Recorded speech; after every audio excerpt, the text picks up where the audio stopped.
Boom, ba ba boom, ba ba boom, ba ba boom. We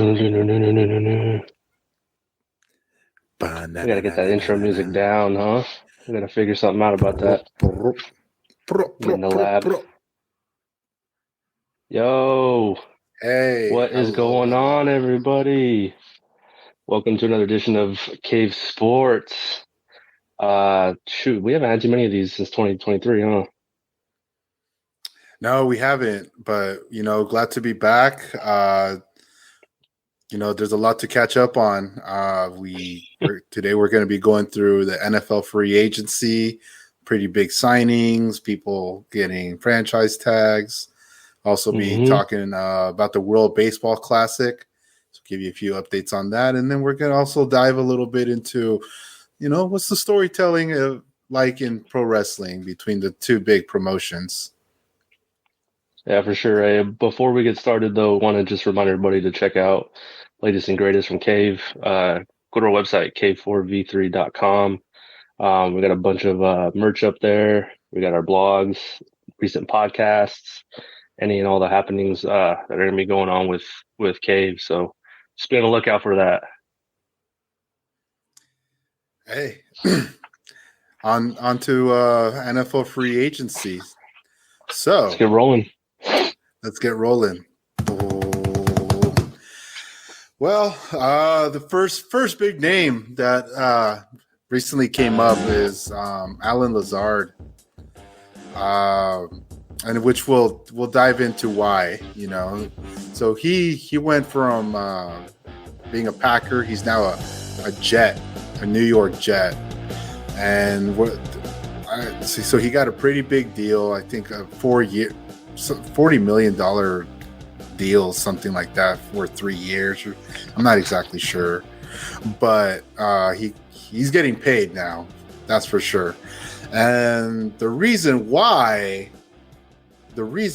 he went from Green Bay to New York is because of the big news, this big speculation of Aaron Rodgers, the big trade that's supposed to happen between the Green Bay and New York, but that hasn't been finalized yet. So what everybody is saying is Rodgers is like, hey, if you want me, this is who I want there with me. And so that's the speculation, but nothing for sure until it gets finalized. Yeah, it sounds like they're working on the compensation package right now. But with Rodgers, making that announcement, or that he intends to play for the Jets next season, it kind of really puts the ball in the Jets' corner. But now the Packers have all the leverage because Aaron's came out and said where he wanted to go. There was that rumor going around that he had a wish list or a demand list, or however you want to spin it. But Lazard was definitely on there. I think Randall Cobb was on there as well. But just there's a lot to unpack there with that move. Obviously the photoshops are there. Looks pretty weird, but that team has young pieces. We were talking about this a lot last season.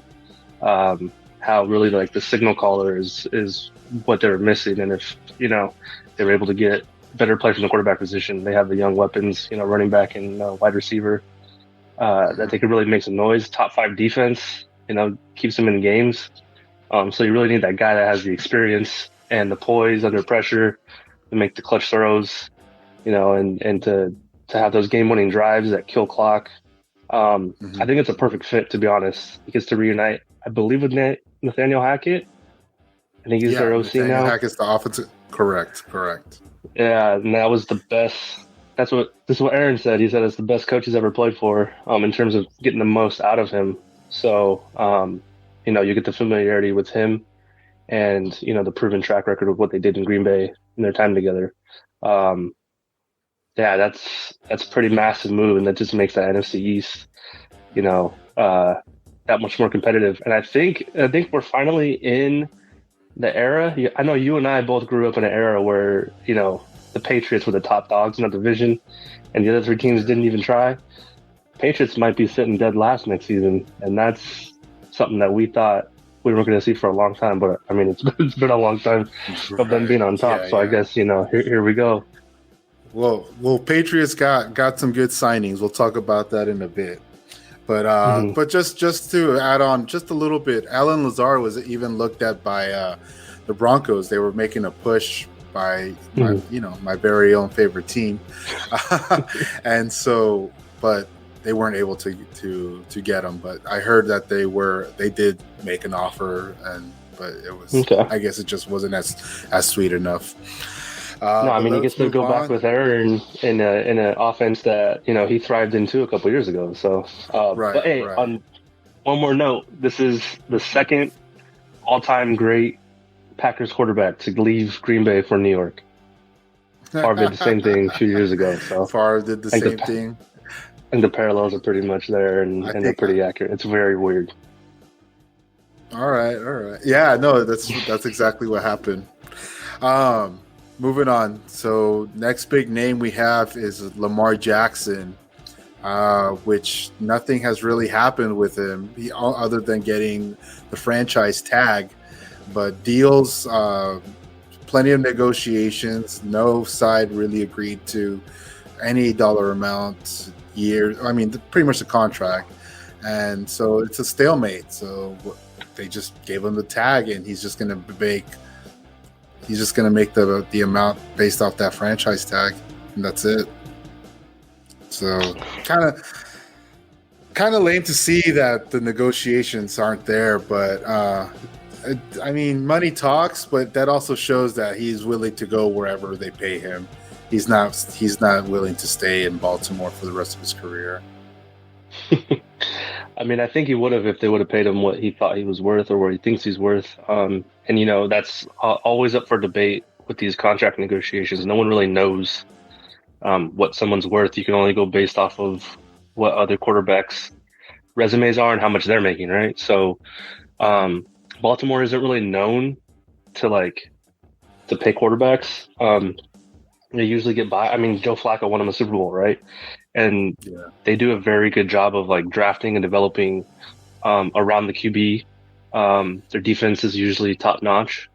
So historically speaking, it makes sense that Baltimore wouldn't want to give him, X amount of dollars to keep him.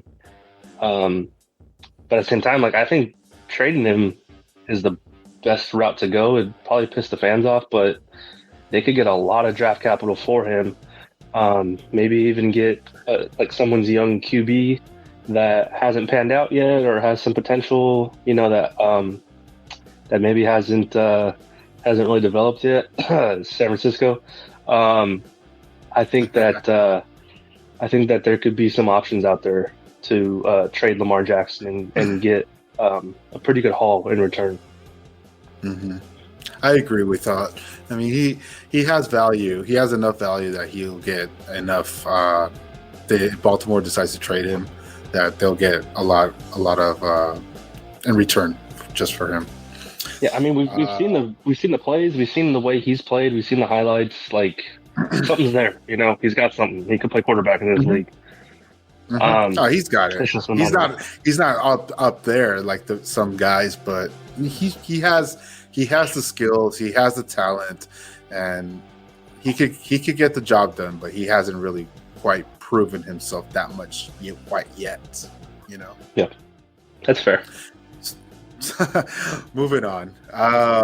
So we're Jimmy Garoppolo, another huge signing. Got signed with the Raiders. I have the contract deal, the deals right here. 3 years, 72 and $3/4. So $72.75 million over 3 years. Huge signing for the Raiders. I believe, honestly, my honest opinion, he is a level. He's an upgrade from Derek Carr, I believe.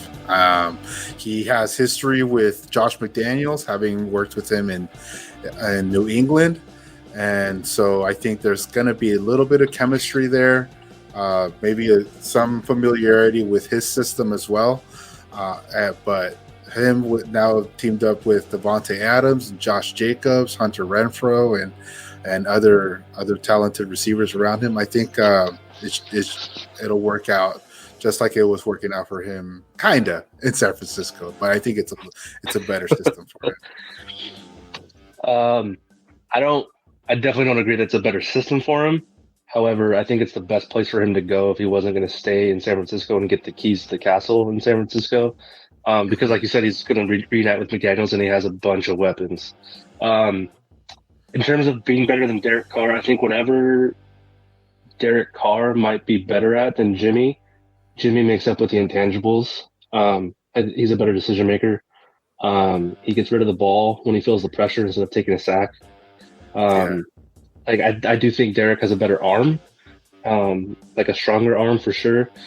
Accuracy, Jimmy probably has the edge, but like I said, the stuff that's going to make a difference for the Raiders specifically is, Jimmy's experience and poise. I think the Raiders led the league last year in fourth quarter losses, like were blown leads in the fourth quarter. They led by double digits in a bunch of these games in the fourth quarter or second half, and they just blew it. Like the plays to get clutch first downs and be able to grind the clock, like they just didn't happen with Derek under center. And it sucks because, like, I'm sure you have a bunch of Raider fans as friends, and I do too, and we laugh and stuff about fool Raiders, fool. We laugh and stuff about them losing and the way that they lost last year, but when you look at it from like an unbiased point of view on either side, like they should have been a playoff team. They had a bunch of bad luck, but when you try to make a change in this position, it really comes down to who's making the decisions with the ball in their hand. And I think Jimmy's going to improve tremendously for that team, or he's going to be an improvement for that team under center making decisions. So I think it's a big time win for the Raiders. Absolutely. And speaking of his counterpart, Derek Carr, got signed to the Saints. It's a 4-year, $150 million contract. Huge. And so, another system, different system. I gave Derek Carr, even though he was with the Raiders, which is rival of the Broncos, I enjoyed watching him because, he was just a kid, kind of like me at the time. Mm-hmm. And I was like, I hope it works out for him, but he never really came through. But no. I wish him the best. Now with the Saints, he's got Michael Thomas around him. Shoot. Chris Olave. That's the only name I could think of right now, honestly. Yeah. But, I just hope it works out for him there in New Orleans. That's the only thing I could say about Carr. Yeah, well, with him going to the Saints, Brady retired, so that division opened up. Carolina seems to be making some pretty good moves. They just got the number 1 pick. So, they might be a couple years too late. Atlanta, who knows what they got. They have a really good running team, or they're a really good running team, but, I think with this situation, what I try to do with these like new places and new faces in new places is compare them to who was just there, and Derek Carr is an upgrade. He's got Chris Olave, Michael Thomas, like you said. Kamara's still there. They got creative with the play calling last year with the Taysom Hill packages. Obviously, it didn't always work out, but that division is not all that great from top to bottom. So, where in comparison in the AFC West, it's tough. The Chiefs, the Broncos, true. The Raiders, and Chargers. So, there might be less pressure on Derek Carr. He's also going to a fan base that isn't as ravenous as the Raiders. I know he was, the hometown kid, he played college ball in Fresno. So, like, him being on the Raiders, it was like, it was great to be close to home until they moved to Vegas, and then you got Devontae there, a little bit of connection. But, at the end of the day, it didn't work. So, maybe this change of place for him will be what he needed to take that next step that we've been thinking that he should have been taking for years now. Absolutely. So just wish him the best there. Sure. Moving on, I have a few names, not a few names. I have names of other notable signings. So for quarterback, the Giants re-signed Daniel Dimes. Very smart. Daniel Jones to a 4-year, $160 million contract. So he's getting paid.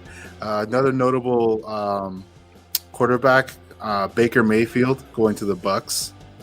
And then Sam Darnold, you mentioned the Niners. Sam Darnold going to the Niners.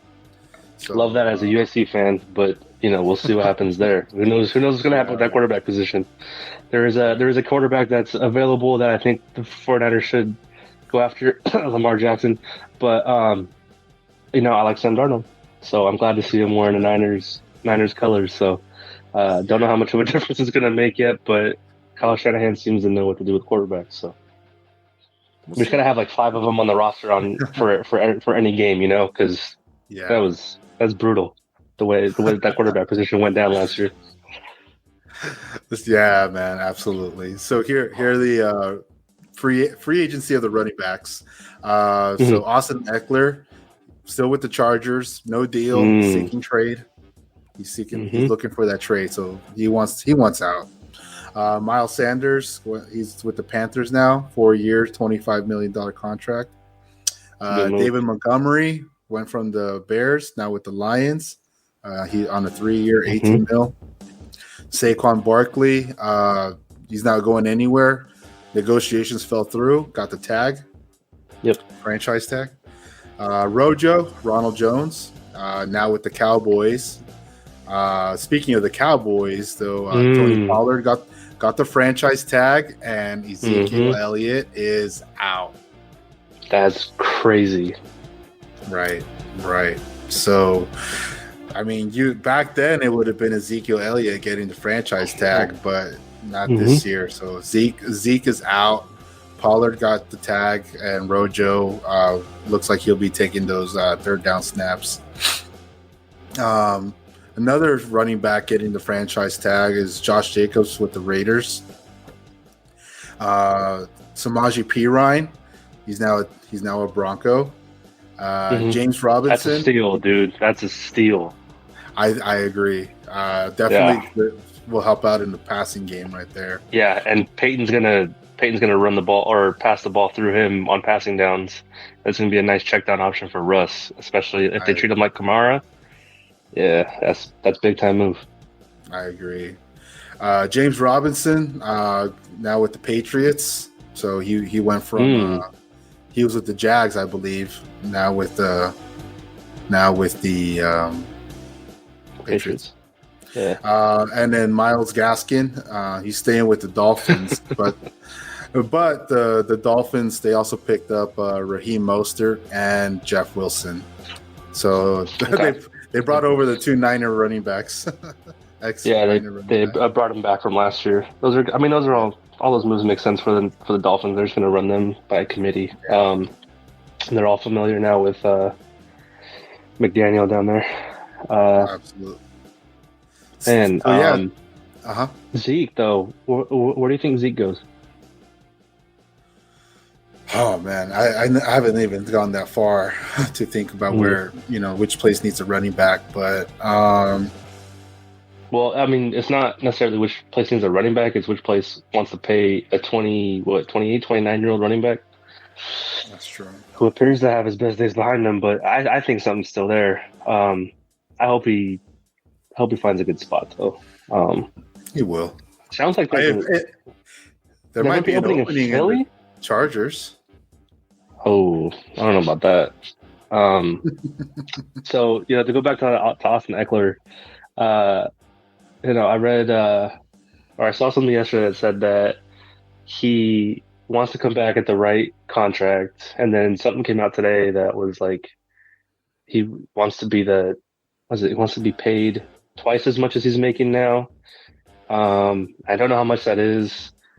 But that's one of those things where you take you take the result. You can look at it from what the stats are, right? For what he's done, his resume, and it's iconic, right? Like what he's done these last 2 seasons, he's now become arguably the number one running back for fantasy purposes, right? He's just a touchdown machine. But then, like, how much of that is because of Herbert? You know, like that's what you have to ask yourself. How much of that is because of the injuries at wide receiver? You know, he really had to be the number one option, but in an uncharacteristically like way that normal number one running backs have been handled. He hasn't been that workhorse in terms of like in between the tackles. He's been that check down option or that disguise route runner that is matched up against linebackers that are slower than him, and he takes advantage of them. Now you can also say, like, is that where the game's going in the future? Like, is this the future number one running back of a team? And there's an argument to be had that it is. I think that contract discussion and negotiation is going to be very interesting to see how it plays out. Because he is one of the smaller running backs, but the production is there, unquestioned. And he's been relatively healthy too for these last 2 years. So he's a good dude. He's very visible on. I think he does stuff with Matt Harmon on Yahoo Sports for fantasy. So he does a bunch of live streaming. He's very engaging on social media. That's very interesting to see how that plays out. I agree. He should get paid. I think so. We'll see. Move on. He's also in his late 20s though too. So that's you just saw Zeke got cut. Yeah. So, it's tough out there for running backs, man. It is. It's not like the good old days. Tough. No, it is so tough for running backs. Prayers up to them. So one more category, I grouped wide receivers and tight ends together. Okay. So yeah, pass catchers. That's how it should be. Yeah. So Juju Smith-Schuster now with the Patriots. So, interesting. Big signing. Mike Gesicki also with the Patriots. So they're pretty good. Three signings. James Robinson. Yeah, the Patriots like James Robinson and Gesicki. Yeah. Yeah. So you said dead last earlier, so they probably heard you knew you were going to say that. They're like, hey, check in that division, dead last might be 7-9. You never know. That's still like, I mean, it's bad, but it's not that bad. Yeah. It's Patriots bad, and that's what we've been trying to like see if we were ever going to see, like, because that they've been running that division for so long, and up until the Bills became good, but yeah, those are 3 big signings. I agree. Robert Woods now with the Texans. Brandon Cooks now with the Cowboys. Dallas, right? Yeah, correct. Giants making some good signings. They're keeping Darius Slayton and Sterling Shepard, so they re-signed them. They picked up Paris Campbell and traded for Darren Waller. The Walrus, man. Now with Daniel Jones, Saquon Barkley. Okay. He's got some weapons there now. So yeah, I mean, he doesn't have any like big time wide receiver that stands out, but I mean, when you got Saquon Barkley and you got Darren Waller, like that's pretty nice. Yeah. Good for Daniel Jones. Yeah. DJ Moore's now with the Bears, and Adam Thielen, he's a Panther. Carolina, that's right. Somebody else moved recently that I was like, what? I'll remember it. I didn't write it down for this one, but there was another move. Dalton Schultz, he went to, I think he's in Houston. I believe. Oh, yeah, I saw that name somewhere. He just signed, right? Houston made a couple of moves that I was like, they're trying to put something together, it seems. Darren Waller going to the Giants is pretty big because they didn't really have tight end presence. I know Evan Ingram was supposed to be that guy with them a few years ago. Fantasy football, he had a couple good games at the end of the season. I think he won some leagues for some people. But in terms of like consistent production, I don't think it was there. Injuries probably had a lot to do with that. But yeah, surrounding Danny Dimes, I mean, you pay him, you might as well try and, give him the help, right? Yeah. Mm-hmm. The other one, DJ Moore, that trade, that was the number one draft pick trade. Oh, The okay. Bears sent the number one pick to Carolina. Carolina Uh-huh. sent them their first, a Uh-huh. second, next year's first, and DJ Moore, I think another second round pick somewhere. Um, Incredible haul for the Bears because they already had Fields.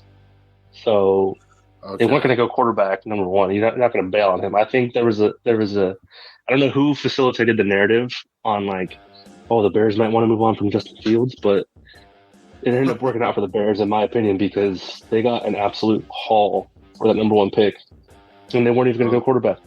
So they're dang. still in the top. They're still in the top 10 with the Panthers pick. So they Uh-huh. can still get a very good difference maker, maybe a franchise player. Maybe I don't think they'll reach for tight end that low, or that high, but there should be some impactful receivers if they want to deepen that receiving core. Offensive linemen to protect Fields. Obviously, the defense you can get back to a ferocious Bears defense, but um, I think the Bears stand out to me as a big time winner in this free agency period, in this offseason. Now they're going to stick Go to draft, Bears. though. Got to draft well. Got Bears. We'll see. And yes, Dalton Schultz, he's with the Texans now. Houston, he He's just went what? He went southeast, same state. pretty much. Yeah, same state. Well, that pretty much concludes the free agency, the NFL free agency. Those are the major, the bigger signings, the bigger Yeah. deals that have gone around in the league.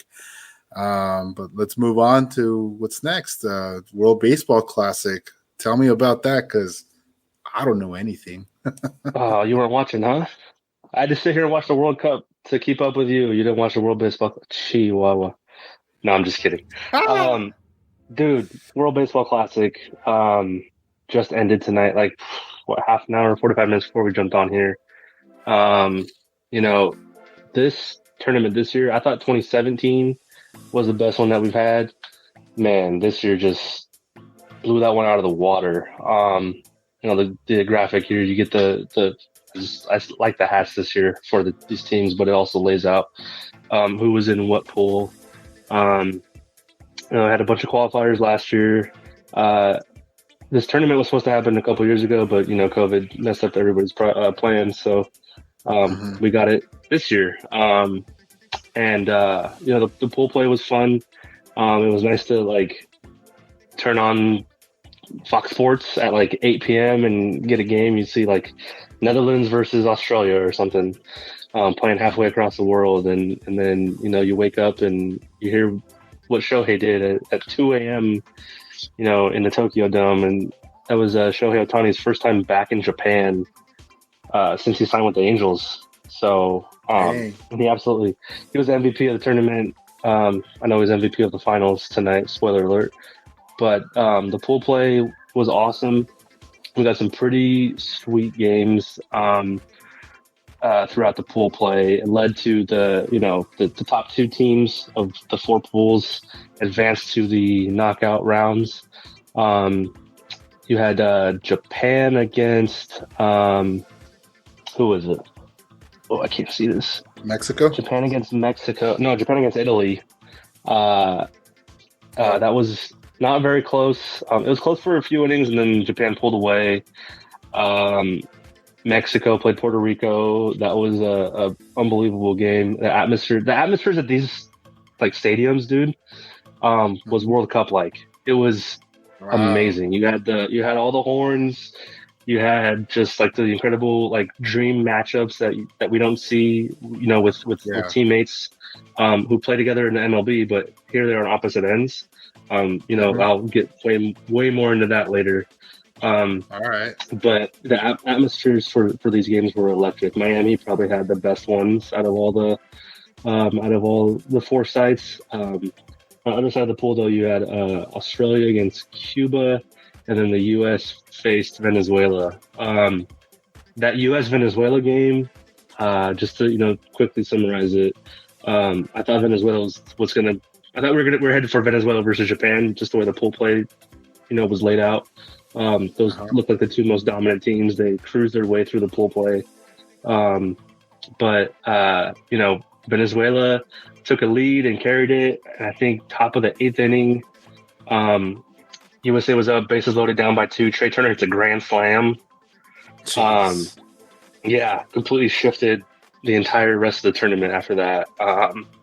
USA, I think, I don't know how many people would agree with me, but I think they upset Venezuela to move on to play Cuba.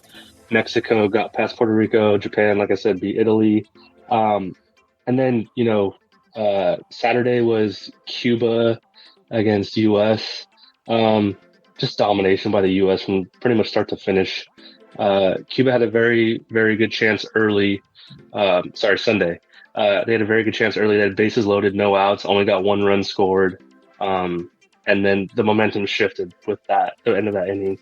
USA went on to win like 14-2 or something.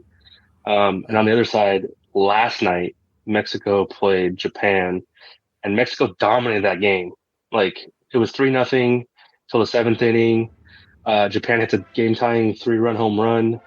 And then bottom of the 9th, and then in the next half inning, Mexico goes up by 2. There was a very crucial play, though, to end that inning. Mexico had just scored their 2nd run, but the runner that was going to be the 3rd run scorer got thrown out at home. And I said it to myself, I was like, that is going to come back to bite them. Sure enough, bottom of the 9th, Japan walks it off. Shohei gets a leadoff double, another base hit, and then just a game-winning double in the gap. And the place was going nuts. Set up Japan versus U.S. tonight. And that was a nail biter, dude. There was 4 home runs hit in the game. The score was 3-2 final. Japan won, but the whole thing with this tournament, like I said, was the dream matches in terms of like pitcher versus hitter, right? And me being an Angel fan, I think I appreciated this a lot.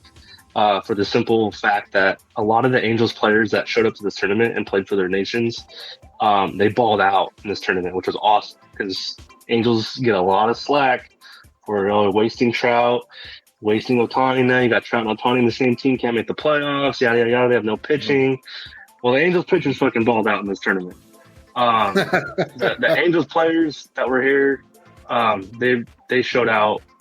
Tonight, though, we got what a lot of baseball fans were hoping for.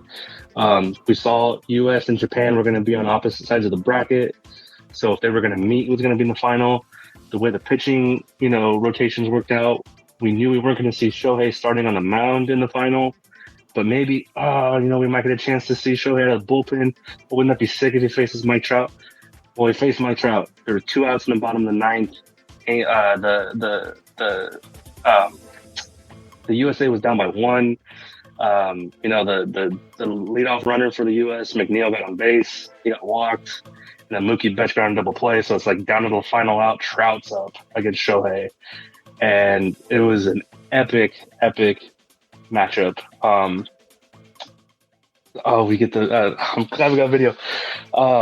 Dude, like the announcers and the fans, like it was tangible, dude. Like you could see these visuals right here. This is what the sport needed, dude.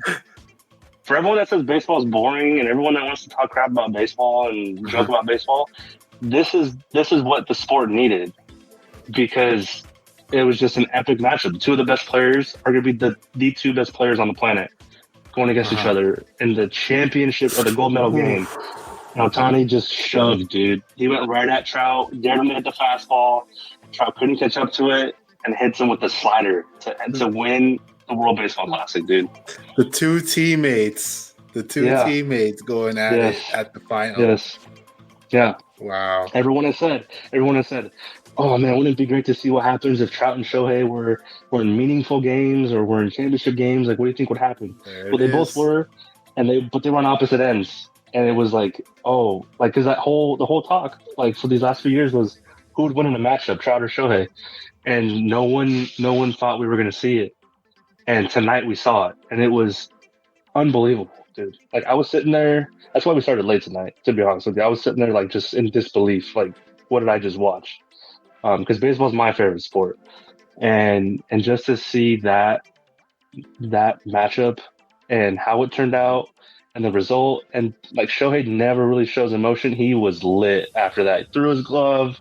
You could see him celebrating with his teammates. Trout knew it too. When Trout swung and missed, he like, I think he let out an audible, F bomb, but like he stepped in the box, like he was winking at it, like they were tipping their cap to each other. It was awesome, dude. It was so sick. Respect. Um, the World Baseball Classic 2023 will be remembered for a long time in the baseball world. This was unbelievable, man. This is so sick. I will never forget it. Sounds really fun. Sounds really interesting, honestly. I mean, even I'm not a baseball fan, but like to hear that these two players went up against each other. I mean, we got to see the replay of the last minute, and yeah, it seems intense. And I think you're right. Maybe the sport needed that spark. That like, hey, this is what it can be, and this is what it's about when when the game's on the line. It's not just looking at the batter, and then the batter's just like, all right, give me the pitch. No, Trout was up there hacking. Shohei was like, all right, hit this. And he couldn't. It was, man, telling you, like, I wish, or I hope that this doesn't get like just thrown or brushed under the rug, swept under the rug, whatever you want to say. Because this was important, man. Tonight was important for the game. I think they already said too that like World Baseball Classic 2026 is confirmed to happen. For this one they expanded the team, so we had more teams in it this year. We did have some lopsided matchups in the pool play, but like the more that gets introduced for this game, the more that gets introduced for this tournament around the world, like we're gonna get better matchups down the road. Like teams will catch up. Like the first two World Baseball Classics, Japan won, like pretty much without any without any difficulty. And then like teams started catching up, players started noticing, they're like, oh, I want to be a part of that. The one thing I will say is that I hope that with the USA specifically, there were a lot of pitchers that didn't show up to play for this for whatever reason or the other. Like there's a bunch of American pitchers that stayed with their teams in spring training that I wish would have joined the team and play for this tournament, because we could have gotten even more dream matchups. And the hitters were there. Mike Trout was the first one to declare for the USA team last year, and I feel like that is what attracted the other great players around the league that wanted to play for Team USA. He already committed for 2026 for Team USA. He's like, whether I'm DHing or playing left field, whatever, I don't care. I'm going to be a part of this. That's the biggest takeaway for me, is how much fun that these players had playing in this tournament. And, they're making millions of dollars playing for their home teams in the MLB. But the fact that they had fun and like want to do this again, like, that's good. That's good for the game. It's going to make it more global than it already is. Yeah. And it was just phenomenal to see. There was a little bit of controversy. There's a player for Venezuela, I think, Edwin Diaz. He was celebrating getting a win, and he tore his patellar tendon in his knee and is now out for the season. And that sparked a big debate about like, oh, this is just an exhibition tournament. Like, who cares? This isn't a real thing. This isn't even close to the World Cup, blah, blah, blah. Like, why are players, But it's like the World Cup of baseball, isn't it? Exactly. That's what it's supposed to be. That's what it's growing to. And each tournament has gotten better and better. Like, this is going to be something that it's good for baseball. Like, it needs to be funded. Like, they got to have the best players playing in it. We can't have amateurs playing in this like the Olympics. So I think what they were looking at was like moving it to a different time of the year. Maybe doing it in November when the World Series is done, and it's that lull period for baseball in between October and February. Maybe do it sometime in there. So we'll see. I personally don't care when it's played. I just want it to keep being fucking played because this tournament was awesome, Oh, dude. I agree. I agree. It's it's like, again, like soccer, where every Mm-hmm. country has their different leagues. US has MLS, and England, they have the Premier League, and so Mm-hmm. on and so forth. And then they bring in their professional players to make the national teams. Almost the same thing here. Japan has a very reputable baseball league that I know of. I mean, I don't follow it, but I know they have a very reputable Mm-hmm. baseball league. Same with Mexico; they have a pretty reputable baseball league. And if you look also, like the most of the league, MLB is made up of a lot of players, from Mexico or even South America, Cuba, Oh the yeah. Dominican Republic. So it's Yep. like, it's good to see that a lot of these players could step back from their regular teams and represent their countries, just like in soccer. I think that's pretty cool, man. Yeah, I mean, when they introduced the tournament, 2006, I think is when they had the first one. When they introduced it then, they wanted it to get on that level of being the World Cup. And the only way you're going to do that is if you have the best players playing. Yeah. So, this year we got really close for a lot. There were a couple big name USA pitchers that did commit that got hurt before the tournament, so they had to pull out. But there were quite a few pitchers that stayed with their teams, and I'm like, oh, could have used you. Could have been, you could have had that experience of being with these players too, and playing for your country and all that. But it apparently means more to some players than others, and it means a lot more to some countries than others too, because those conversations about whether this tournament means anything aren't happening in certain countries. Because this is what they have. This is what their country is known for. When you think of sports in certain countries that participate in this tournament. So we're really spoiled, being in the U.S. With sports. Right. So we the sports that we kind of shit on from a macro sense. These other countries are fortunate to be able to play other sports. So all they play is baseball or soccer, and that's why these tournaments. To me, that's why I compare them to each other, because the atmosphere was the same in terms of what I saw on TV, and back in 2017 when I went to San Diego to watch USA versus Dominican Republic. It was, man, it's just, there's something different about this tournament, and I really really want to see it continue to grow.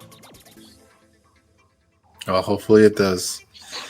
All right, let's move on. Our last segment for tonight. Let's talk. We're not going to talk our usual reviewings of pro wrestling and the pay-per-views and storylines, but we will talk about the two different main promotions, AEW and WWE, and how they go about with their storytelling.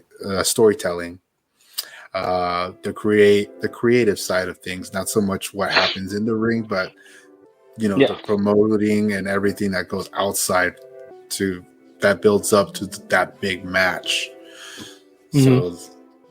So tell me, Zach, what do you think of the storytelling, the creativity on each side? What's your opinion? So, obviously Bloodline being on here first, WWE's really done something special with their storytelling of this specific storyline. There's a larger contingency online and within the wrestling circle that are starting to say like, hey, this is probably the best story that WWE's ever told. And in my opinion, they're not done yet with this story. So they still got, they could still push this out. Depending on how magnified it is on whatever stories they want to tell in other places. But this Bloodline story for WWE has been a massive hit. Started SummerSlam during the pandemic days. So it was at 2020, 2021, man. This storyline has been going since Roman Reigns came back. won the title, feuded with his own bloodline, and then made him fall in line, and has just been dominating WWE TV for the better part of 2 years, 2.5 years now. Looks like it's going to be coming to another head here next Sunday. Well, Saturday and Sunday, depending on when they put these matches. But the biggest threats to the Bloodline have reared their head. You got Cody Rhodes, who's going to be taking on Roman in the main event of WrestleMania, and you got Sami and KO taking on the Usos for the tag titles. In terms of the long-term storytelling, that's something that I've heard for quite a while, that WWE has failed for the better part of 10, 15 years since the Attitude Era of their long-term storytelling. They don't do a good job of weaving superstars in and out of storylines that has one linear, start to finish. And while this one isn't finished, they've done a phenomenal job of introducing different, twists and turns and opponents and moments. I think WWE just uploaded a 2-hour playlist of like every key Bloodline moment that has made it to TV or premium live event. And that says a lot. A 2-hour like clip show, pretty much. Like that's unheard of for WWE. Yeah. Get some popcorn to watch that. So while this, definitely a lot of popcorn. So while this, while this storyline has been so great, there is an argument to be had that it's just the one. This is just the one that they've done. This is the one storyline that they focused on, and it's with a superstar they've tried to push for 5 years. It got booed and yada yada yada. Well, my counter to that is like, well, the storylines that I heard of that were good were also just one storyline. Like, you got I wasn't alive for it, but cause I'm a younger fan, but the Hogan Macho Man stuff, Macho Man with Miss Elizabeth, like, those are what I was told was like pinnacle of like WWE storytelling. And I've been really trying to like not like jump to conclusions right away. I really want to stay back and reserve and wait till I see the whole product before I go ahead and say like this is the greatest thing that's ever happened in professional wrestling. Like this has been very, very well done and deserves all the credit it's been getting. So I'm gonna hold off and reserve judgment for when it's over. But that's the thing. I don't know when it's gonna be over. They can carry this thing for another 2 years if they really wanted to, and they really wanted to push this out. And that doesn't necessarily mean that they have to have Roman win at WrestleMania. They could have the Bloodline lose all their shit at WrestleMania, which I think is gonna happen.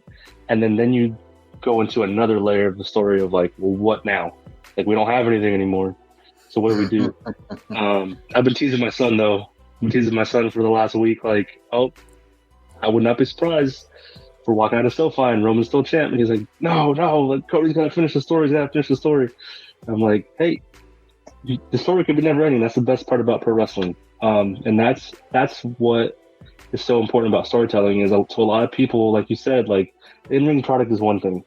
These athletes are getting better. These wrestlers are getting better. They're being able to do more moves. There's more moves that have been invented. It's not just these long, just like grapple fests of holds and all that and slaps. Like they're doing some moves, right? The storytelling is what makes pro wrestling great. And in terms of the Bloodline, WWE's knocked it out of the park. Now with AEW, they did something this past week on Dynamite that made me super happy. This was the closing moment of Dynamite. The camera cut, in my opinion, too early to the end of the show. Because Hangman turns around and sees the Elite there. That's some long-term storytelling right there. That's been something that people have been down on with AEW. for whatever reason. People just like to hate too. That's another thing. Yeah. Because hate's easy, it generates clicks. But you got to give credit where credit's due too. The introduction or the reintroduction of Hangman with the Elite definitely raises some eyebrows. And I think, you have a heel Blackpool Combat Club now too for them to feud with. The roles have reversed from where they were when the story, when we thought it was finished. The Elite now seem to be like they're turning face, and the BCC looks like they're heels. And I will say it's 4-on-3 as of right now. I think bringing Daniel back to be the fourth for BCC would be amazing. But this long-term storytelling has been happening even before AEW, like with these wrestlers. Yeah, I agree. And that's what a lot of people are going to say, like, "Oh, well, it doesn't count." Well, it does count because it's part of the Elite story. Like, these wrestlers have stories. If they keep the same names and they keep the same gimmicks and they do the same things, like whether they were New Japan or AEW, like, it still counts. I can see why people would slight it, but no, it's still long term, and it's great because now you can go back and go look at what they've done in the past and catch up. That's why it's great that WWE released that 2-hour long Bloodline video, to just let you know, hey, like, this stuff's been brewing, man. Like, this is, like, don't forget about this because it's important. So shout out to them kind of swerving us a little bit with looking like Hangman and the Elite are about to join forces. Yeah, that goes way back, definitely. I know for sure, but I'll say the difference that I noticed big time, and I think people can agree too, is that the WWE creative, it's like they take it to the next level. It's not just like these little stories or these little storylines that happen like in AEW where the drama's happening like mainly in the ring or just a little backstage, whereas WWE, they make it so very theatric. It happens backstage, it happens outside in the real world, it happens in the ring, but they put some desks in the middle of the ring or whatever.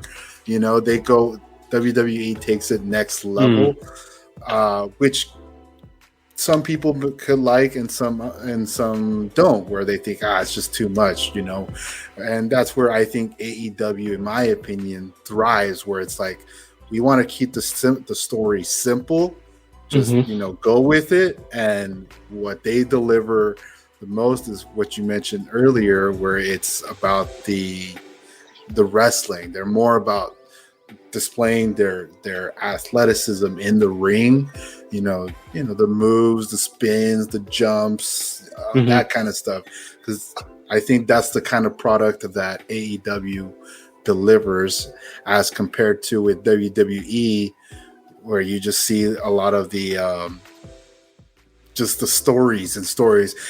A good example I can give is when you watch a pay-per-view, an AEW pay-per-view compared to a WWE pay-per-view, is that a WWE pay-per-view, you'll have a match and then you'll have some time in between with the commentators talking, and then the story, they'll do the build-up of with the next match, they'll do the build-up, what happened here, what happened there, just to give the viewer an idea of what happened. And there's that, so it gives like a good 5-6 minute buffer of like, okay, now that you're caught up, here's the match. Whereas AEW, if you haven't caught up with what's going on in the story in the pay-per-view, it's like one match after the other, maybe like a 2-minute break where the commentators are just talking about something, but then it's just boom, boom, boom, boom, boom. And I think that's just the type of product that they deliver that their fans actually enjoy, because in the post, like for example, there's a huge match, which actually, before I say that, the picture of the 4 pillars, this is going to be very interesting to watch too. And this is, I wouldn't say it's long-term storytelling, but it's going to be, I would say, for a couple months. So keep an eye on that, people. Anyways. Yeah. Hold on. I want to touch on that too real quick. this is like kind of the opposite of what we're talking about with the Elite and Hangman. Is like the Elite and Hangman have their stuff, from New Japan and the Bullet Club and ROH, Impact, even, for the Bucks. But with these four, like they've pretty much just been AEW. Like their best stuff has been with AEW, and they were called the Four Pillars years ago, but they never really interacted like in this way to where they acknowledge the pillars. And now they're like, no, like we're tired of just being mentioned of like, oh yeah, we're the pillars, like we're young, and like now it's time to like, no, let's battle this out, let's engage, and see what we got. The one criticism, well, it's not really criticism because I've enjoyed it, but the stuff that I've seen that people have tried to shit on AEW with is like, oh great, you're gonna have another championship match with an AEW guy against the ex-WWE guy, which the ex-WWE guy is not really fair because like pretty much everybody's been to WWE except for the Elite, and the Pillars. So, them showing this opened the show. It was a hot segment with MJF and his rebar mitzvah, which is hilarious in its own right. Him still selling the effects of the Iron Man match of Revolution, which by the way, probably the best Iron Man match I've ever seen in my life. That was phenomenal. But this being what they opened with in MJF's first appearance on TV since his insane Iron Man match victory with the other three pillars. No matter what was said in the promo, which was good for the most part, I would say all around it was good. I have my own issues, but overall, like the moment was impactful. This was meaningful, and more importantly, this is a story that I feel like has a lot of legs to it. And depending on where they go, like they pretty much have a blank canvas now of where they want to go with this. I think it's setting up, like you said, for a match, Double or Nothing for the title, Fatal 4-Way. Some things I said in the promo of MJF beating each one of these guys. Great, that was in the past. All four of these guys have evolved. All four of them have had big wins recently. All four of them have some sort. They've all held titles of some sort. They all have had moments in this company where they got a massive pop, a massive reaction. They got their flowers, but they're still young and there's more flowers to get. And this has serious potential to be, in my opinion, that first original AEW story, to where it was like just here, it's just been here, and it's gonna necessarily stay here for now until whatever contracts happen outside. But at least in kayfabe, like this is ours. This is Tony Khan's right here. This is his first real legit opportunity to tell a mainstream story with the main title with the four pillars, and they're called pillars for a reason. So I see what I'm excited. That's why I'm excited. Whether it's great or not, like we're gonna finally see something with the pillars, and it has serious potential. So I'm very, very excited for it. Very cool. Yeah, no. I love your explanation there. What I was gonna say is that again, this is their style, and an example I'm gonna give is we're recording this on the 21st of March. So tomorrow, the 22nd, they're having the dream match between Kenny Omega and El Hijo de Vikingo. Oh yeah. Which to many hot topic people, on the internet right now, man. Hot topic. Because many people are like, "Where's the story between this? Where's this? Where's that?"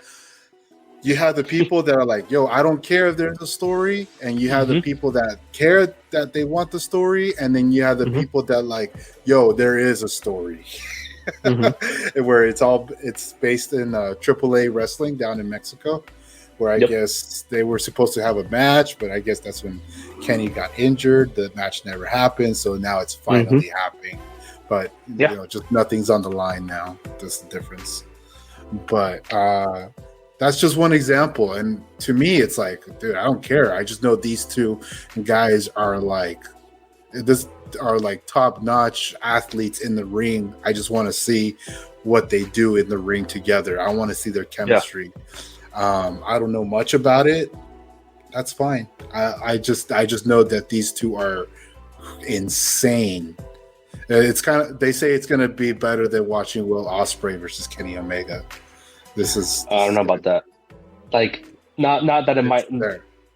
Not that it will or won't, but I mean, I stayed up to watch. It's that kind of Ospreay versus Omega, and like that's the match of the year. It like to me, like that match, like to say something's comparable to that match, like now I laugh at, because what the expectation was going into that match for me, the anticipation, and this is for me, expectation for that match, and I still have my jaw on the floor at the end of that match between Ospreay and Omega at Wrestle Kingdom, right?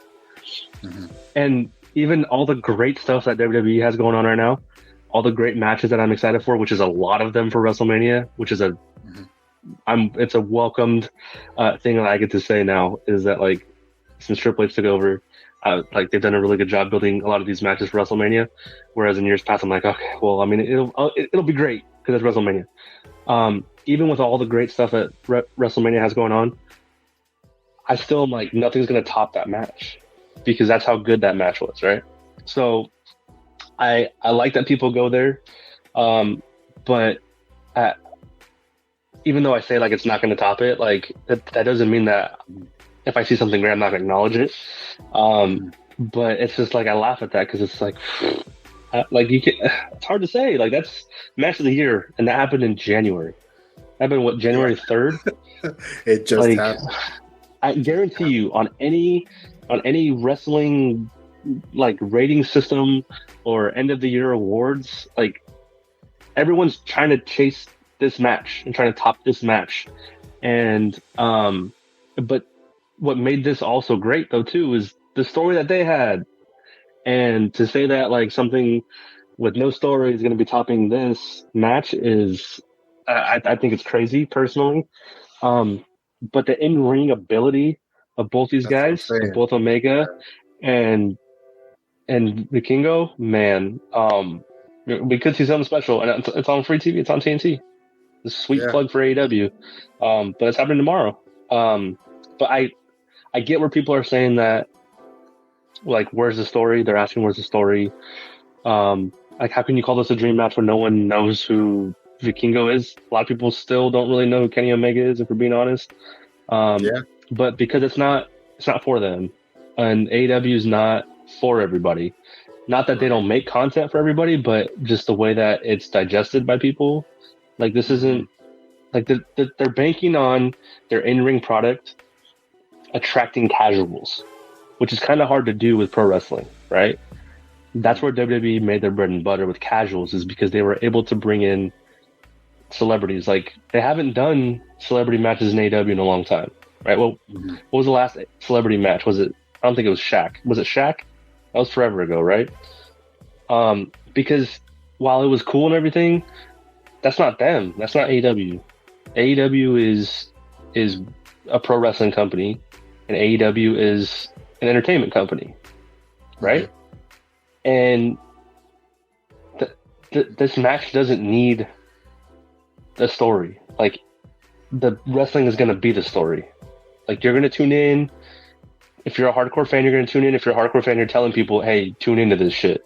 This is about to be epic, you know? Exactly. So the people that are hating on it are just hating on it because it just generates clicks, like I said. The same people that hate on WWE, like, just by saying stuff that isn't even true anymore, like, because they've made an effort. It's just they're hating to hate because it's funny and blah, blah, blah, blah. But when you really, like, seriously break this stuff down, both companies have done a great job at trying to change that narrative. Whether they should be catering to online hate or what is a whole different topic, right? But the storytelling that AEW introduced on last Wednesday specifically, March 15th, really impressed me. And the Bloodline story that's been going on in WWE has been insanely impressive. So without all the superlatives and without all the, rigmarole of greatest of all time or where does it rank and this and that, I'm enjoying the ride. And I've enjoyed the ride for the Bloodline story. I've enjoyed the ride for the Elite story. And I know I'm going to enjoy the ride for this 4-pillar story. So let's roll. Bring on the stories. Bring them on. Let the storytelling begin. Yes. Okay, everybody. Well, that concludes this episode of Cave Sports. Glad to have you here with us. We're going to be releasing more materials soon.